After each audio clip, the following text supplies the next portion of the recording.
안녕하세요. 축진먹입니다. 아스날이 엄청나게 어려운 3연전을 2승 1무로 마쳤습니다. 요새 아스날이 우승하기 딱 좋은 시기다. 그리고 이번 시즌 우승할 수 있는 그런 준비들이 갖춰졌다. 이런 얘기들이 많이 나오고 있는데요. 저도 이제 가장 강력한 우승 후보를 아스날로 일단은 생각하고 있습니다. 이런 상황에서 이 아스날이 펼쳤던 북런던 더비, 바이에른 뮌헨, 그리고 첼시전 이렇게 3연전에서 얻을 수 있는 건 뭐고 또 보완해야 될 점은 뭔지 이 3연전을 돌아보면서 아스날 얘기를 좀 해보는 시간을 갖도록 하겠습니다. 북런던 더비부터는 저는 분위기를 잘 잡았다고 생각을 하고요. 바이언전은 아스날의 기세를 그대로 잘 보여준 경기라고 생각합니다. 첼시전은 퇴장인데 못 이긴 게 좀 아쉽긴 하지만 그래도 이 정도면 원정에서 승점 1점 가져온 것에 만족을 할 수 있을 것 같고요. 그럼 또 뒤에 어떤 이야기들이 있는지 한번 얘기해 보도록 하겠습니다. 일단 3연전 이후에 아르테타의 인터뷰를 한번 가져와 봤어요. 아르테타가 그래도 이번 한 주 동안 우리가 겪은 것을 생각하면 긍정적인 한 주였다고 생각합니다. 물론 승점 3점을 가져오지 못한 건 아쉽지만요. 이런 식으로 얘기를 했습니다. 그래서 아르테타 입장에서도 어려운 경기지만 2승 1무 만든 거에 있어서 나름 또 만족하는 것 같습니다. 사실 우리가 봤을 때는 아스날이 원래 잘하는 팀이니까 2승 1무 하는 거 어렵지 않지라고 생각할 수 있겠지만 누군가에겐 이런 어려운 3연전이 심리적인 장벽이 될 수도 있는 거죠. 그리고 결국에 이런 것들을 극복 못하면 말 그대로 우승에 도전할 수 있는 자격을 잃게 되는 거고요. 이제 좋은 부분들부터 한번 얘기를 해보자면 저는 이번 3연전에서 아스날의 교체가 되게 잘 이루어지고 있다는 걸 느꼈습니다. 왼쪽에 있는 표가 아스날의 서브 멤버들이 얼마나 득점에 관여를 했느냐를 나타내주는 표거든요. 19-20 시즌부터 보면 19-20 시즌에는 9골, 20-21 21골, 21-22 13골, 22-23 17골 이렇게 하면서 26골, 25골 이렇게 최근 두 시즌에는 또 올라오고 있었거든요. 근데 이번 시즌 한 3분의 1 정도 지난 시점이죠, 지금이. 그 3분의 1 정도 지난 시점에 교체 선수가 무려 15개의 득점에 관여를 하고 있습니다. 그러니까 이 페이스대로 간다고 하면은 이번 시즌이 교체 선수가 활약하는 최고의 시즌이 되지 않을까 싶어요. 이런 것들은 되게 중요한 게 경기가 안 풀릴 때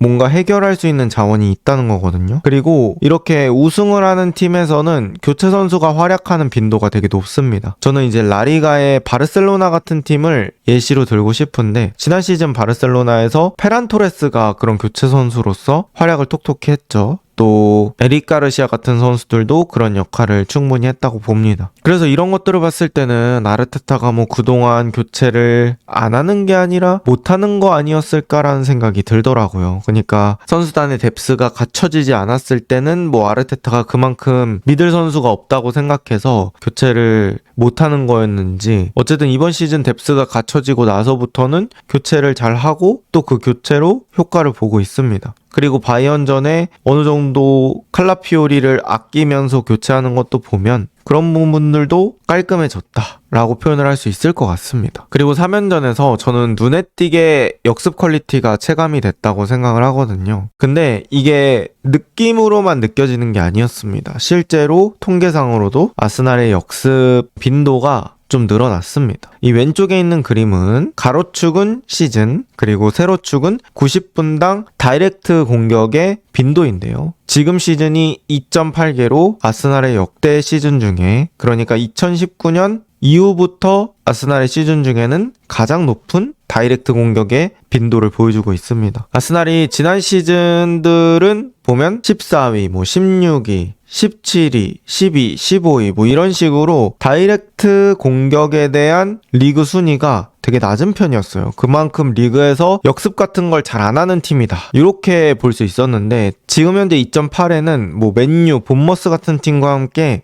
리그 5위 정도의 수준입니다. 이런 것들을 봤을 때는 아스날의 역습 빈도가 되게 많아졌다고 느낄 수 있겠죠. 그래서 아르테타가 기존 시즌까지는 뭔가 주도하는 축구를 단단하게 완성해온 느낌이 있다면 이번 시즌에는 거기다가 카운터 어택까지 추가한 느낌이 납니다. 그리고 강팀에 있어서 카운터 어택은 정말 중요한 요소인데요. 사실 주도권 있는 축구를 하게 되면 상대가 내려앉게 되고 그런 상황에서는 득점을 하기 힘든데 그럴 때는 득점을 하는 확실한 것들이 필요하거든요. 그게 이제 세트피스나 또 역습이 되겠죠. 근데 역습을 그동안 시즌에는 그렇게 보여주지 못했다는 건 강팀의 완성형이라고 보기엔 조금 어려웠던 거고, 이번 시즌부터는 좀 그런 것들이 추가가 되면서 점점 완성형 강팀으로 가고 있다, 이렇게 얘기를 할 수 있을 것 같아요. 그 다음에 서브 공격진들이 제 몫을 해줬죠. 메리노, 이제는 공격수 포변을 해도 되지 않을까 라는 생각이 있고, 뭐 공간 도둑이라고 표현을 해도 될 정도로 메리노가 좋은 모습을 보여주고 있습니다. 완전히 능구렁이 같은 움직임으로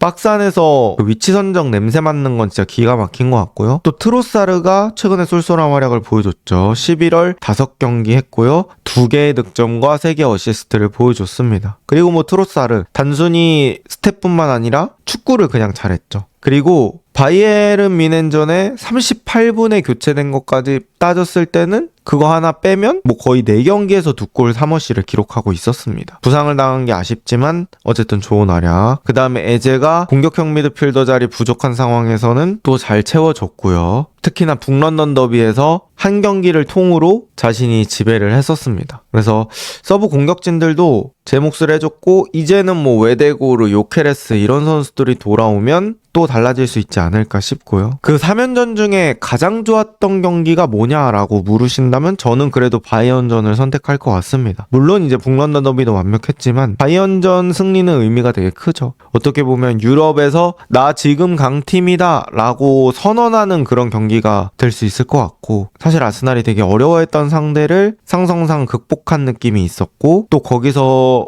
경기 내에서 보여주는 전술적인 운영 방식이 되게 고급스러웠다고 느꼈습니다. 뭐 전방 압박을 풀어내는 그런 빌드업 패턴이라든지 원래 잘하던 세트피스 공격의 매서움이라든지 여러 가지 부분들이 저는 상당히 긍정적이었다고 느껴지고요. 거기서 뭐 수비 맨디 같은 선수들이 또 큰 역할을 했다고 볼 수 있을 것 같아요. 그 다음 이제 현지에서는 바이언의 해리케인을 묶는 방식을 되게 주목을 하더라고요. 지금 그림처럼 압박 가할 때 해리케인이 낮은 위치까지 내려가더라도 살리바가 맨투맨을 풀지 않고 끝까지 따라 내려가는 거, 이런 것들이 결국엔 해리케인한테 공이 못 가게 만들었다, 요거를 또 얘기할 수 있을 것 같고요. 최대한 케인의 터치를 줄이려고 했던 걸 나중 통계에서도 알 수 있습니다. 그 통계가 바로 이건데요. 이제 왼쪽 그림이 전반전에 해리케인이 터치한 그런 장소들이고, 오른쪽 그림이 후반전에 해리케인이 터치한 장소들입니다. 보면은 90분 동안 케인이 총 30번의 터치를 가져갔대요. 근데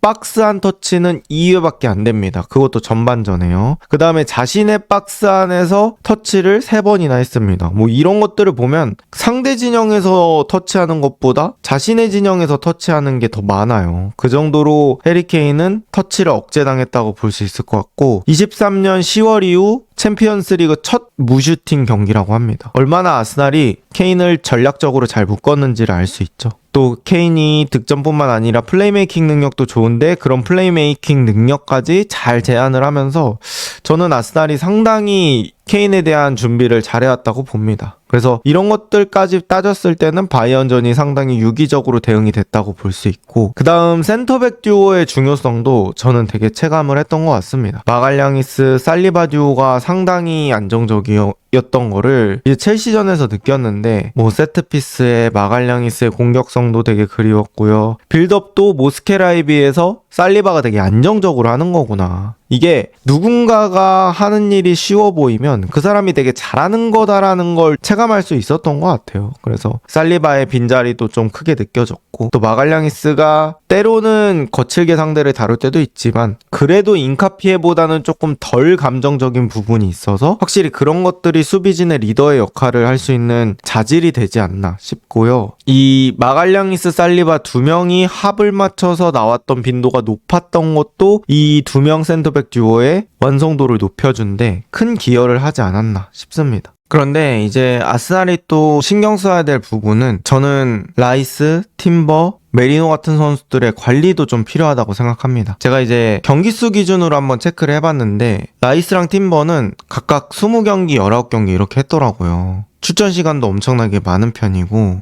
일단 라이스는 세트피스에서 대체가 어려운 킥 담당입니다. 그래서 더 못 빼는 것도 있는 것 같고, 사실 라이스의 서브라고 볼 수 있는 선수는 뭐 굳이 따지면 메리노라고 볼 수 있을 것 같은데, 메리노가 또 서브 역할을 해야 하는데 쉬지 못하고 있고요. 그래서 라이스는 사실 아스날에서 상당히 대체가 불가능할 정도로 가치가 높은 자원이기 때문에 관리가 돼야 될 것 같고요. 팀버는 올 시즌에 너무 좋은 모습을 보여주다 보니까 오히려 쉬지 못하고 있는 것 같습니다. 화이트가 지금 304분밖에 출전하지 못했거든요. 그래서 경기 감각이 그렇게까지 올라와 있는 것 같진 않은데, 그런 것들이 또 팀버의 많은 출전 시간에 영향을 주는 것 같습니다. 그래서 팀버도 지금 아스날에서 절대 부러지면 안 되는 자원이기 때문에 팀버에 대한 관리도 필요할 것 같고요. 메리노는 자연스럽게 뭐 웨데고르나 요케레스 복귀할 때는 출전 시간이 줄어들 것 같아요. 근데 이제 또 출전 시간이 많은 선수가 수비맨디거든요. 수비맨디도 제가 봤을 때는 뇌르고르와 좀 퍼포먼스 차이가 있긴 해요. 둘이 유형도 그렇게 비슷하다고 볼 수는 없을 것 같고, 그래서 수비맨디도 못 쉬고 있는 것 같은데, 어쨌든 수비맨디, 라이스 이 두 선수의 중요성이 후방 빌드업에서 매우 도드라지기 때문에